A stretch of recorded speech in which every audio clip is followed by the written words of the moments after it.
Hey guys, Thomas Joseph here, and today we are diving into another kitchen conundrum. We are really tackling the science behind the yellow cake. I know you guys love these types of videos, and I'm super excited to share with you some testing and research that we've done.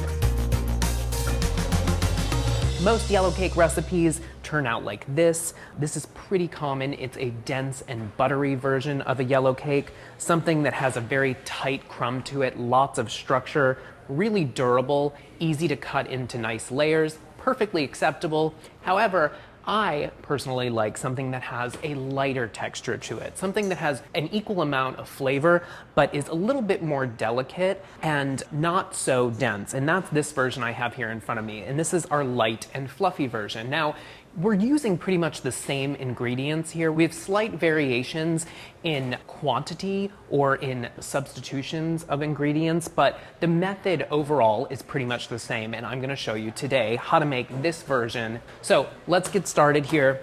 In a bowl of a stand mixer with a paddle attachment, I have 2 sticks of unsalted butter. Now, in making a yellow cake, it's a butter cake, so of course you need to start with the butter. And to that, I'm going to add 2 cups of sugar. Now, this quantity of butter and sugar here is going to be the same whether or not you make the dense version or if you're making the light and fluffy version. So you really want to give this mixture here some time to cream together. Creaming is the process of incorporating the sugar into the butter, into the fat, dissolving it slightly and building up air. It's very important for the leavening of the cake to allow this process enough time to do that. So this is going to take anywhere from 3 to 4 minutes on a medium-high speed.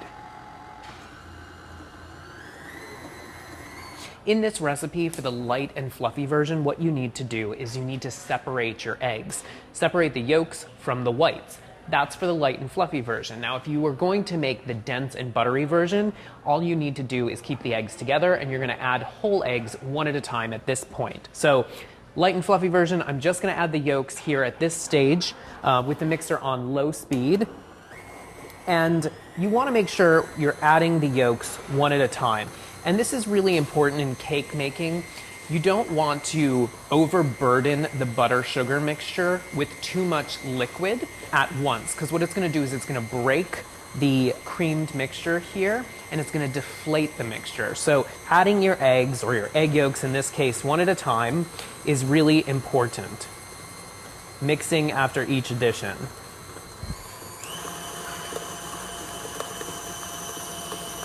And now to this, I'm gonna add the flavoring. So I'm gonna use about a teaspoon of vanilla extract. You could use lemon zest here, orange zest, but this vanilla really goes well with a butter cake that you can pair with so many different frostings or fillings. And this looks nicely combined. I'm gonna turn this off, and now I'm gonna sift together my dry ingredients. Now, the quantity of flour that we're going to use today for this cake is the same. It's 3 cups, regardless of the version that you're making, dense or light and fluffy. However, the type of flour is different. For this version, this light and fluffy version, I'm using cake flour. 3 cups of cake flour. And cake flour is different than all-purpose flour in that the protein content of the flour is much lower. It's about 7 to 8% for the majority of cake flours in the United States, compared to all-purpose flour, which can be about 11 to 12% protein. You might be wondering, what does the protein do? Well, protein gives strength and structure to cakes, and in this case, we want less strength and structure. We don't want something so dense and rigid. We want something that's light, airy, and that will ultimately give us a really wonderful crumb to the cake. So 3 cups of cake flour here. To that, I'm gonna add a half teaspoon of salt. And now I'm going to add the leavening agents. And today I'm using a mixture of 2 different leaveners. So I'm using baking powder here. This is double acting baking powder. That's most commonly sold in the United States. 2 teaspoons goes right into this mix here. And a half a teaspoon of baking soda. Baking powder is really unique in that it reacts in 2 different stages. It reacts with the addition of moisture. So when we're going to add in our dairy, it's going to start the leavening process, and also with heat. So once you put it in the oven. Now, baking soda, on the other hand, it needs an acidic component, an acidic ingredient to be added to the mix in order for it to to activate. You've all done maybe those science projects in school where you take a little bit of vinegar and you mix it with some baking soda and it kind of erupts into some mess. And that's kind of similar to what's going to happen in the cake batter. So I'm sifting these dry ingredients together, I'm using a wire whisk, and I'm just combining the ingredients all together. I'm making sure that the leaveners are evenly distributed so that there's no eruptions in the cake batter in certain spots. It's leavened evenly. So just whisking this together will do just that. And so now I'm going to pass this mixture through a sieve, and what this is going to do is it's going to lighten the flour mixture, and it's also going to work out any clumps that we might have. Now, again, I'm making this light and fluffy version. If you were making the dense and buttery version, you would be using 3 cups of all-purpose flour, again, because it has a higher protein content. And in terms of the leavener, you're going to be using all baking powder. So it's a tablespoon of baking powder for the recipe. So no baking soda. So I'm just sifting over a piece of parchment here because this will help me to get the flour mixture into my batter. Another tip here, guys, when you're using cake flour, when you're going to buy it in the supermarket, make sure that it's just straight up cake flour. It's not self-rising cake flour. Self-rising cake flour has added leavener in it. So if you use that in a recipe that doesn't call for it, you're in for a little bit of trouble.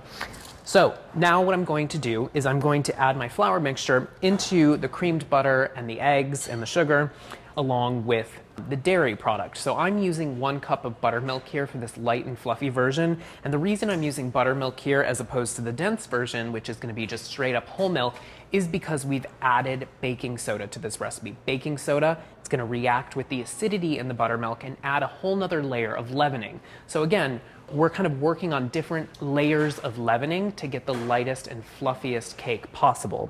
So turn your machine on, low speed, and you want to add your flour mixture in stages. So I'm going to add probably 1/3 of this mixture into my mixer. I'm going to add 1/3 of my buttermilk, turn it down low. And you guys want to be careful here that you don't mix this too much. You don't want to overwork the flour. You don't want to toughen this batter. You really want to keep it light and airy. And I'm starting and ending with the flour. That's an important tip here, guys. So just mix this until it's almost a dough. There can be streaks of flour in this batter. It's totally fine because we have one last step to do to make this the lightest and fluffiest cake batter. So now the final step is taking those egg whites that we had reserved and whipping them up into soft peaks. Now, these are room temperature, as are all of the ingredients that we're using today to make the cake. You want to make sure they all work together in a harmonious batter. So now I'm going to take these egg whites and using a balloon whisk here, I'm going to whip these up into soft peaks. So whipping these egg whites up to a nice soft peak and folding them into the batter is going to be the last step in leavening this yellow cake. What's going to happen is all of the little air bubbles, the pockets that we're creating in this egg white mixture are going to expand in the oven and create a very lofty, light and fluffy cake. To lighten the batter, add about half of your egg whites. And you want to fold this mixture together. So folding, again, you guys, is kind of coming up around the sides of the bowl and bringing the batter up and over the egg whites and continuing this process. And once you have some of the egg white incorporated and the batter, you're kind of noticing it lighten, it's not as stiff, that's when you want to add the rest of your egg whites. So all of those egg whites. So again, here, you're not adding a new ingredient, you're just changing one ingredient by separating the whites and the yolks, and you get even more loft and lightening of your cake batter. So at this point, you guys, you should have your oven preheated to 350 degrees with the rack set in the middle of the oven. Whenever you're baking cakes, it's really best to bake in the center of the oven. It's the most even temperature.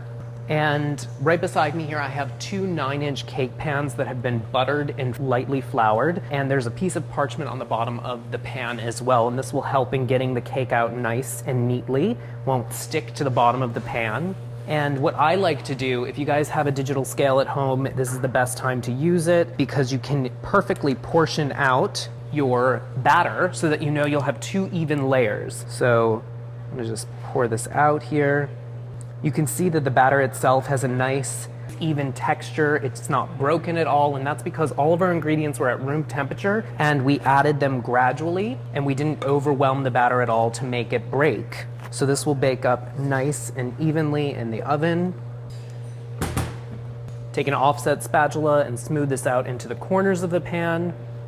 And sometimes people tell you with denser cakes that you should take the batter in the pan and kind of slam the pan down or tap it down on the counter to knock out any really tall air bubbles. But I think that in this case, since we've taken so much care to create as many air bubbles as possible, I don't want to go through that step. So just smooth it out nice and evenly here so that you have a nice even layer of cake. Get these right into the oven, and they bake for about 30 to 35 minutes, guys. So watch them carefully. You can rotate them halfway through. You want to make sure that a toothpick or a cake tester inserted into the center of the cake comes out clean, maybe with 1 or 2 light crumbs on it, and it really is about 30 to 35 minutes. So guys, after 30 to 35 minutes, you want to make sure that you invert the cakes out of the pan and let them cool completely before you use them to make your layer cake. Now in front of me, I have the dense and buttery version here. You can see how tight the crumb is. You can actually see the height of the cake itself isn't as tall and lofty as this light and fluffy version. And the texture is quite, it's not dense where you wouldn't want to eat it, but it's more similar, I would say, to a pound cake. And it has much more texture to it. In contrast, this is the light and fluffy version, which you can see just has a lightness to it. It's really kind of similar to a chiffon cake, but it has that wonderful buttery flavor. I'm gonna give it a try, guys. But you guys, it's up to you. You can choose whichever one you'd like to make, whether it's dense and buttery or light and fluffy. Now you know what tweaks need to be made. And as always, guys, if you have any baking conundrums, reach out to us using the hashtag #KitchenConundrums. We'd love to hear from you. And who knows, maybe we'll solve one of your conundrums right here. Enjoy, guys.